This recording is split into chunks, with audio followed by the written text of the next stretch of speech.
Continuamos. Disculpa. Sí. Bueno, entonces estaba comentando qué hace este parásito y les explicaba que se mueve por diferentes partes del cuerpo del ser humano y que suele anidar o suele permanecer o tiene por preferencia estar en el intestino delgado. ¿Y qué síntomas o molestias nos puede dar? En algunos casos, como les decía, no puede dar ningún síntoma. Digo todo esto por si no se había escuchado en la grabación. Ahora bien, cuando mayor es la colonia de lombrices, más notables van a ser los síntomas que puede padecer una persona. Los síntomas de una infección leve incluye, oigan bien, bronquitis recurrentes, dermatitis atópicas, diarreas, dilatación de las pupilas. En una analítica podemos ver disminución de leucocitos en sangre. Podemos padecer dolor de estómago, erupción en la piel, escalofríos, sudores nocturnos, estreñimiento, fiebre. Podemos encontrar las heces teñidas de sangre. Se pueden ver a veces lombrices en las heces. También puede dar pérdida de apetito. Puede dar una respiración sibilante. ¿Qué es sibilante? Pues es hacer silbidos de tono y volumen variable al respirar. Podemos tener tos con expulsión de lombrices. Podemos tener tos con sangre. Es el moco que expulsamos de las vías respiratorias inferiores. Asma, distensión abdominal, hinchazón abdominal, dificultad para respirar, fuertes dolores abdominales, neumonías o supuestas neumonías, obstrucción de las vías biliares que incluyen el hígado y la vesícula biliar, obstrucción intestinal, vómitos. Y claro, con este cuadro piensas, ¿y cómo puede ser si este parásito está en el intestino? No es así, lo voy a explicar. A ver, esta infección de lombrices, llamada ascariosis, no se puede contagiar directamente de una persona a otra. Para contraer esta infestación, una persona tiene que haber ingerido huevos de lombriz, que se encuentran a menudo en el suelo, en la tierra. Las heces del ser humano, del cerdo, del perro, de los gatos. Los huevos los podemos ingerir al consumir alimentos, al consumir bebidas contaminadas con huevecillos. Una vez que ingerimos estos huevecillos microscópicos, son tan microscópicos que incluso el mismo aire los eleva y sin darte cuenta puedes respirarlos y absorberlos.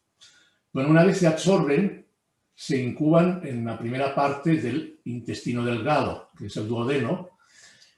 Luego estas larvas se trasladan a través del torrente sanguíneo y del sistema linfático hacia los pulmones. En ese estadio es cuando se presentan signos y síntomas similares a los del asma o la neumonía, que puede dar, como decía, tos continua, falta de aire, sibilancias.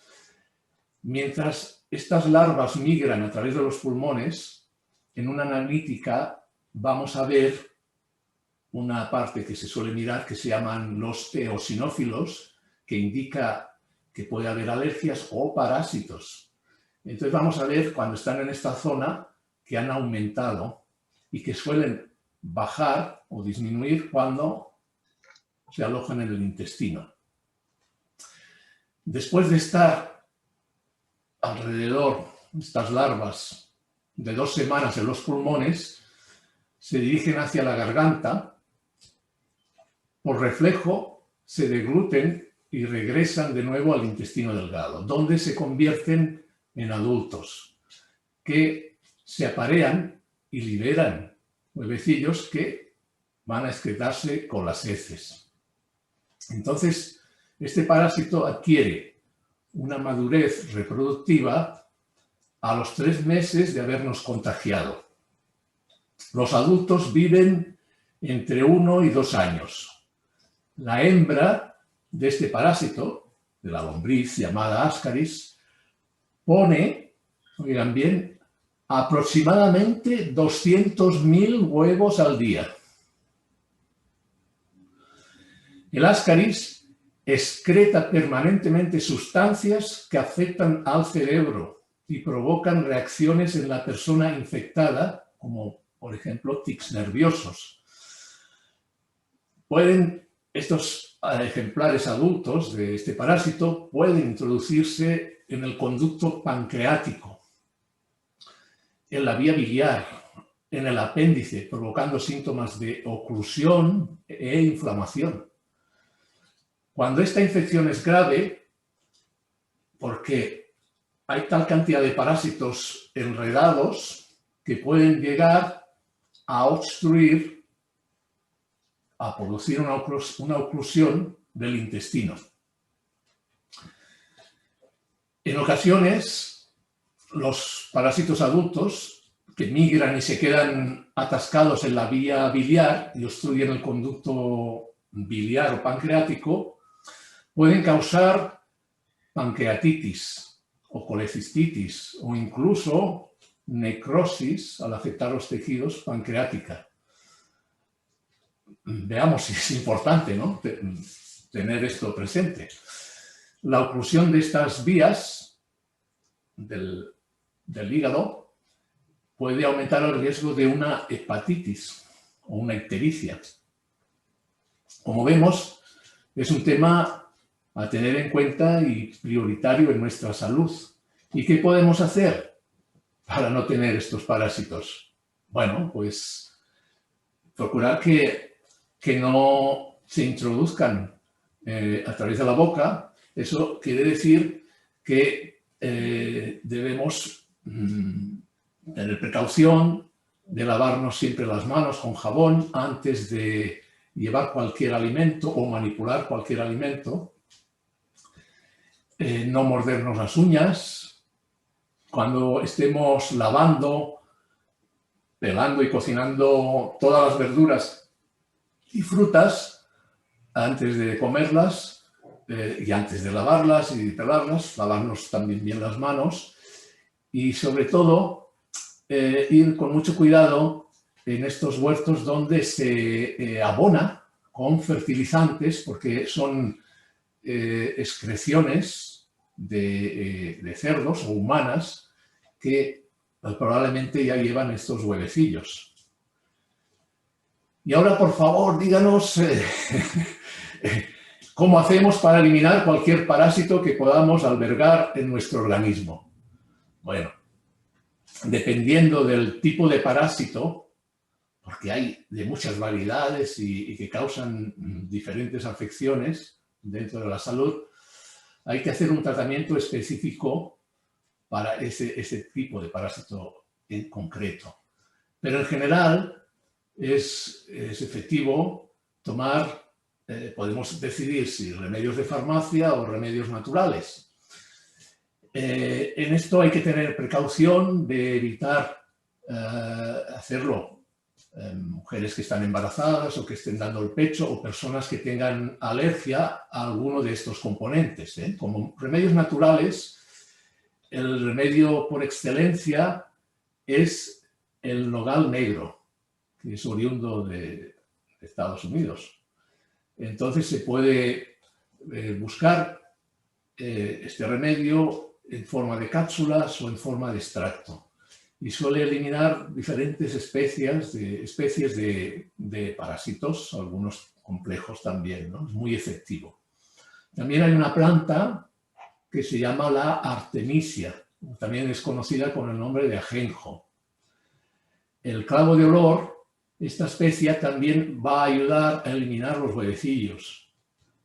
Las semillas de calabaza tienen un aceite que funciona muy bien para lo que son las tenias. Las semillas de papaya también funcionan muy bien. El ajo, el agua de coco. la fruta de la granada, la guayaba, la infusión de jengibre. Bueno, o sea, tenemos formas de prevenir por si entra alguno, aunque hay varias barreras para pasarlas, como ves, el ácido clorhídrico, pero como cada ser humano es distinto, hay personas que tienen mucha cantidad de ácido y otras que tienen poca cantidad de ácido. El que tiene poca cantidad de ácido, hipoclorhídrica, pues seguramente es propenso al atravesar esta barrera que alguno pues siga todo este proceso y de estos parásitos y hagan todo este ciclo.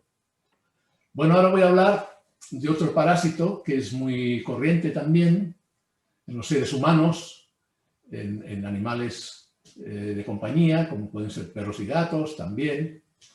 Y también hay más de 1.000 millones también con este parásito en todo el mundo, de toda clase socioeconómica, que tienen este parásito llamado Oxyuros. Su nombre técnico es Enterobiosis vermiculares, pero es más conocido como Oxyuros. La infección que produce se llama oxyuriasis. ¿Qué forma tiene este parásito? Pues mira, es redondo, como el que acabamos de explicar, y el tamaño es entre alrededor de 1 a 2 centímetros y son de un color blanquecino.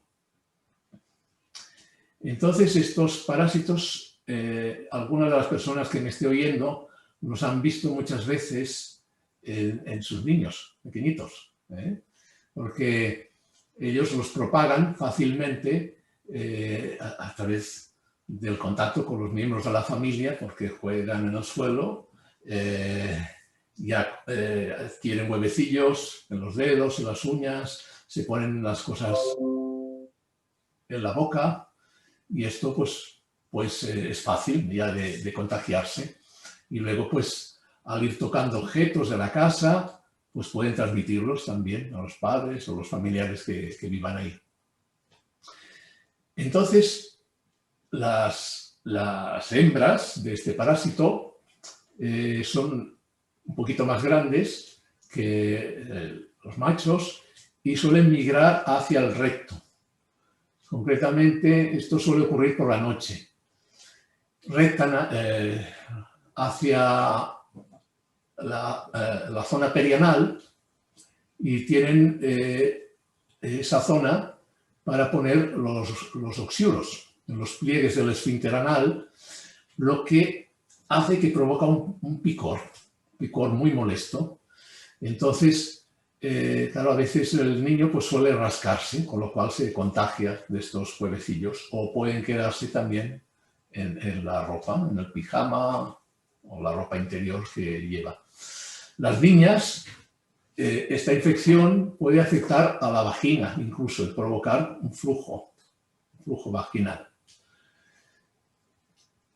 Entonces, estos padres que a veces, al ver que el niño se rascaba, han mirado esta zona, a ver si había alguna irritación o algo, se han dado cuenta que en esa zona, si esto lo observan unas 2 o 3 horas después de que el niño se ha ido a dormir, aparecen unos pequeños trozos de hilo blanco en movimiento, son muy pequeñitos, y es posible que también los vean en la taza del váter después de que su hijo vaya al baño.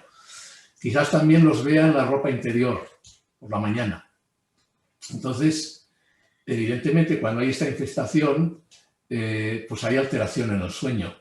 Nuestras abuelas, y quizás algunas de nuestras madres, conocían muy bien los síntomas cuando había infestación de parásitos. Una de las cosas que veían es que rechinaban los dientes, parte del prurito perianal, y sabían cómo tratarlos.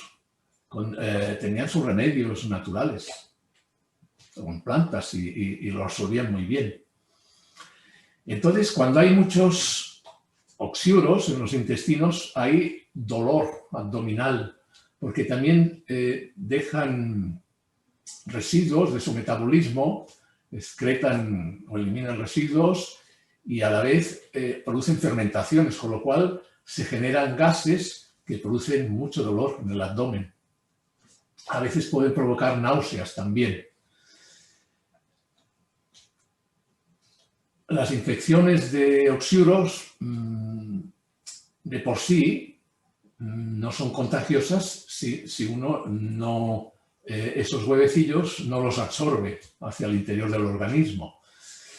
Entonces, pueden entrar, como decía, cuando ingieres o respiras estos huevecillos que pueden estar presentes, pues, muchas veces en los alimentos o en partes del cuarto de baño, en elementos del cuarto de baño, o en encimera de la cocina, en el escritorio, mesas del comedor en una escuela, en las tazas del váter, en juguetes, en pijamas, en la ropa interior, en las sábanas, en las toallas, en algunos vasos. Entonces, es muy importante pues lavar la ropa también frecuentemente de la cama, de los juguetes. Si la persona está infectada o están infectados varios miembros de la familia, pues hay que cada mañana hacerse una ducha para eliminar todos los huevecillos de la piel, aspirar el entorno con la aspiradora para tratar de eliminar estos huevecillos. Estos remedios que explicaba hace un momento sirven exactamente igual para los oxiuros y también sirven para otros tipos de parásitos. Vamos a hablar ahora de la tenia, que es conocida como la solitaria. También es un parásito que se ve frecuentemente y hay muchos tipos de tenia. Está la tenia del pez, la tenia del perro. La solitaria o tenia solium es la tenia del cerdo. Luego está la tenia saginata, que es la tenia de la vaca. Entonces, ¿qué forma tiene una tenia? Pues, a diferencia de estos parásitos que he comentado, estos son planas, son como cintas, son parásitos planos. La tenia del cerdo puede llegar a medir más de 2 metros. A medida que va pasando tiempo y no se suele diagnosticar o no se suele ver, va creciendo y van saliendo pues como unos segmentos que se llaman proglótides, que realmente contienen muchos huevecillos en cada uno de ellos. La tenia, en la cabeza tiene como unas ventosas y unos ganchos donde se adhiere en cualquier parte, principalmente en el intestino, pero puede migrar a cualquier zona. Y entonces, si solamente se eliminan todos estos segmentos y queda la cabeza, pues vuelve a reproducirse. Por lo tanto, hay que eliminarla del todo. Bueno, entonces, ¿por qué se llama solitaria? Bueno, porque es un parásito hermafrodita, es decir, que contiene los dos géneros, por eso. Pero puede haber más de una dentro del organismo, no es porque vaya una sola, puede haber más de una. Normalmente no suele haber más de 2. Entonces, la persona que consume carne de cerdo contaminada, porque puede tener huevecillos enquistados, pues si atraviesan la barrera del intestino, del estómago, bueno, atraviesan el ácido clorhídrico, pues ya tiene posibilidades de que con el alcohol isopropílico que contiene el hígado, pues pueda desarrollarse todos los estadios que estaba comentando. Entonces, los humanos se infectan de la tenia al comer carne contaminada, no solamente de cerdo, sino también de jabalí, de conejo, de liebre, especialmente cuando no cocen o no la cocinan bien la carne, no la guisan bien, no está bien asada, los que comen carne, claro. Ocurre con especial frecuencia estos alimentos que se preparan rápidamente en la sartén o en la parrilla. Los animales salvajes, como los jabalíes, las liebres, los conejos, ellos se contagian con el hecho de que en los campos donde ellos suelen estar y comer, están abonados con materia fecal. de fosas sépticas o sedimentos de plantas depuradoras. Por lo tanto, es importante que los vegetales no crezcan en campos abonados con excrementos y sedimentos contaminados, que probablemente pues, llevan huevecillos de parásitos y representan no solamente una amenaza para estos animales, sino también para las personas.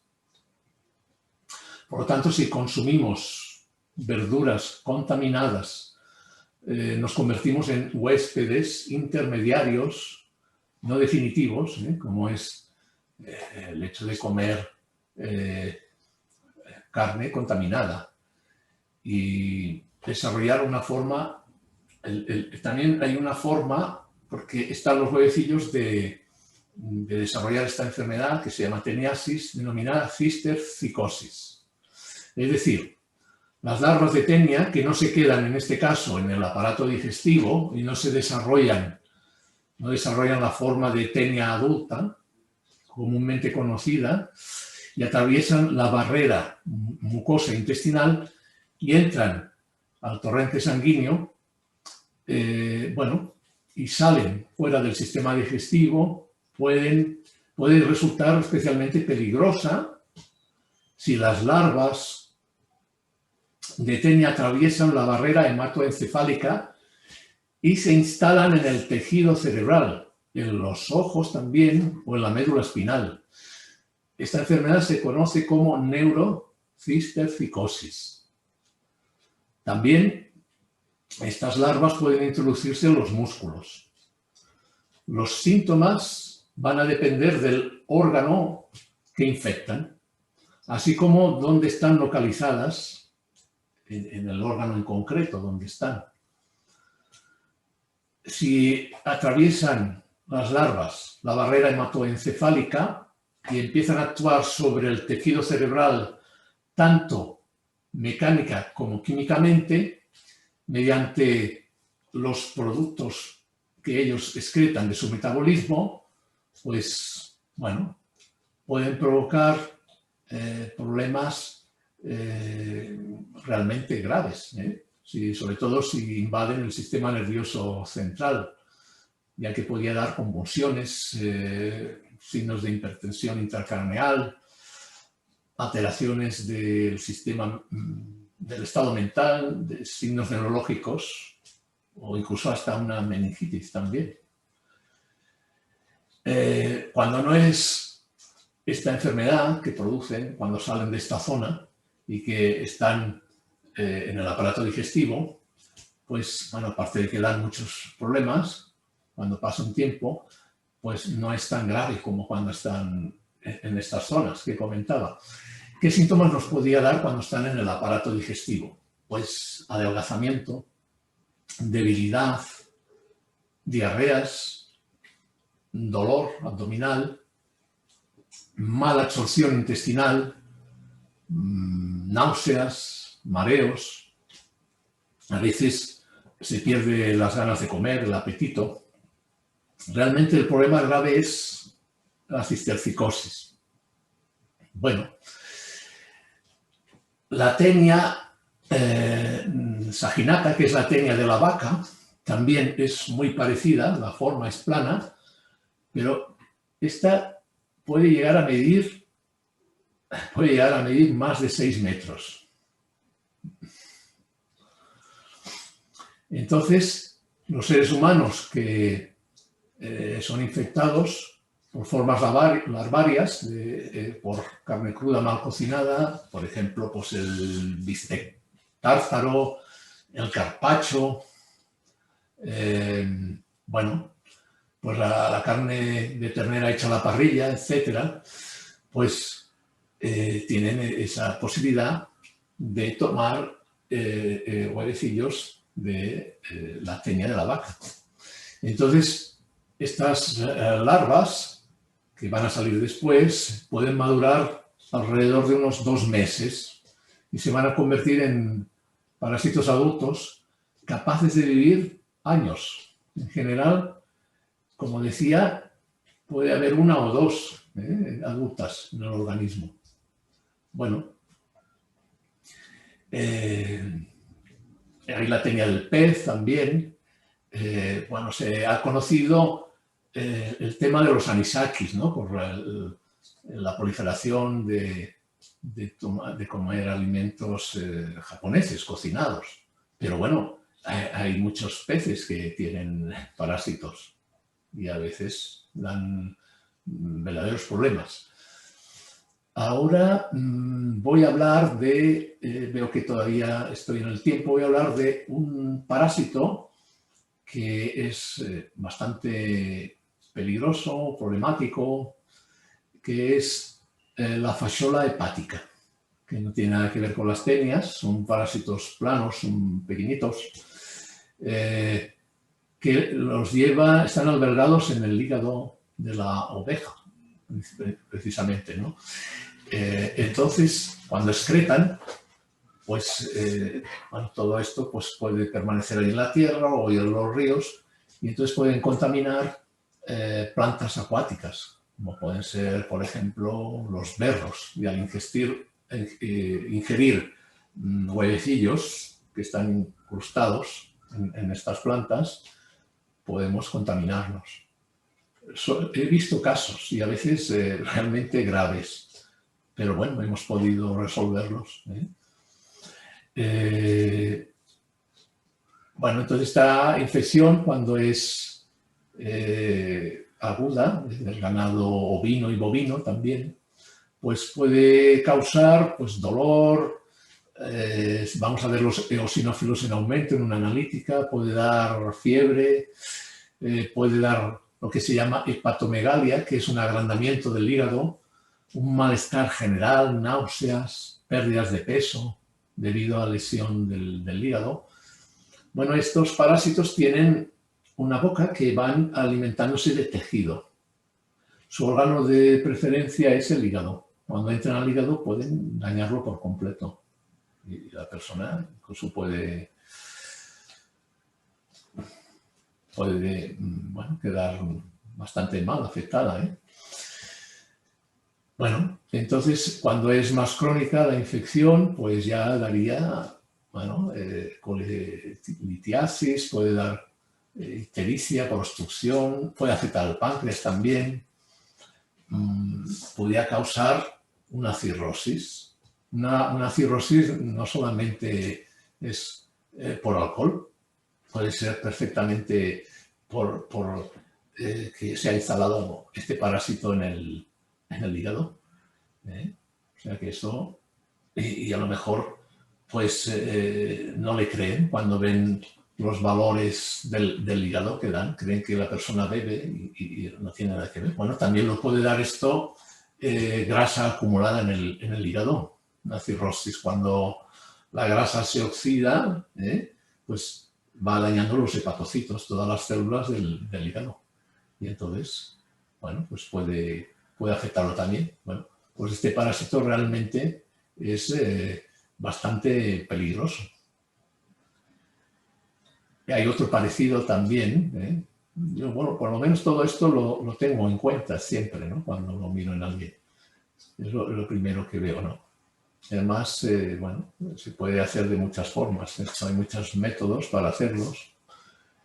Bueno, hay otro parásito que